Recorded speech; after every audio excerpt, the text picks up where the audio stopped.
বলেন কয় ফোঁটা? 2 ফোঁটা। এক হচ্ছে জিহাদের ময়দানে রক্তের ফোঁটা, আরেক হচ্ছে অনুতপ্ত বান্দার চোখের পানির ফোঁটা। অনুতপ্ত বান্দা যখন অনুতপ্ত হয়ে কাঁদে, তার চোখের পানি চোখ বেয়ে নাকের ডগা বেয়ে মাটিতে পড়ার আগেই ওই বান্দার সব গুনাহ আল্লাহ মাফ করে দেয়। তাহলে প্রথমে কোরআন তেলাওয়াত, তারপর তাহাজ্জুদের নামাজ, তারপরে দোয়া, 4 নম্বরে জিকির।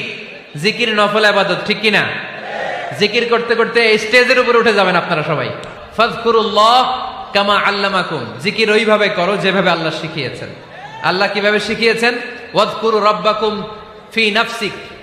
দেখেন জিকির করার পদ্ধতি কোরআন থেকে শুনেন, মনে মনে করো, তাদাররুআন সবিনয়ে করো, খিফাতান ভীত বিহবল চিত্তে করো, দুনাল জাহরি মিনাল কওল অনুচ্চ স্বরে, বেশি আওয়াজ করে লাফালাফি করো না। এটা হচ্ছে জিকির করার পদ্ধতি। জিকির করার পদ্ধতি আল্লাহর হাবিব শিখালেন, আহাব্বুল কালামি ইলাল্লাহি আরবাআ, আল্লাহর কাছে সবচেয়ে প্রিয় কথা কয়টি?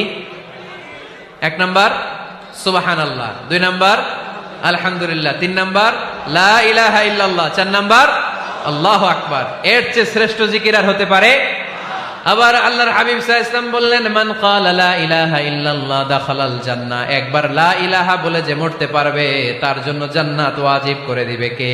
আল্লাহ। এই জিকিরগুলো করবেন হাতের গিড়ায়, আঙ্গুলের গিড়া আছে না, ডান হাত তুলেন তো, এরকম গিড়াগুলো দেখেন তো আমারে, এইভাবে সুবহানাল্লাহ সুবহানাল্লাহ সুবহানাল্লাহ, এটা সুন্নাহ, পারা যাবে?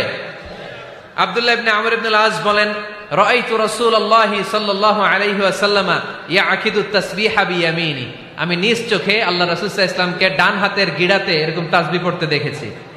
সুবহানাল্লাহ পড়েন, নীরবে নিঃশব্দে জিকির করবেন। হ্যাঁ, এটা ঠিক। তারা পানি আল্লাহর কাছে প্রিয়। আওয়াজ করে বলেন কয় ফোঁটা?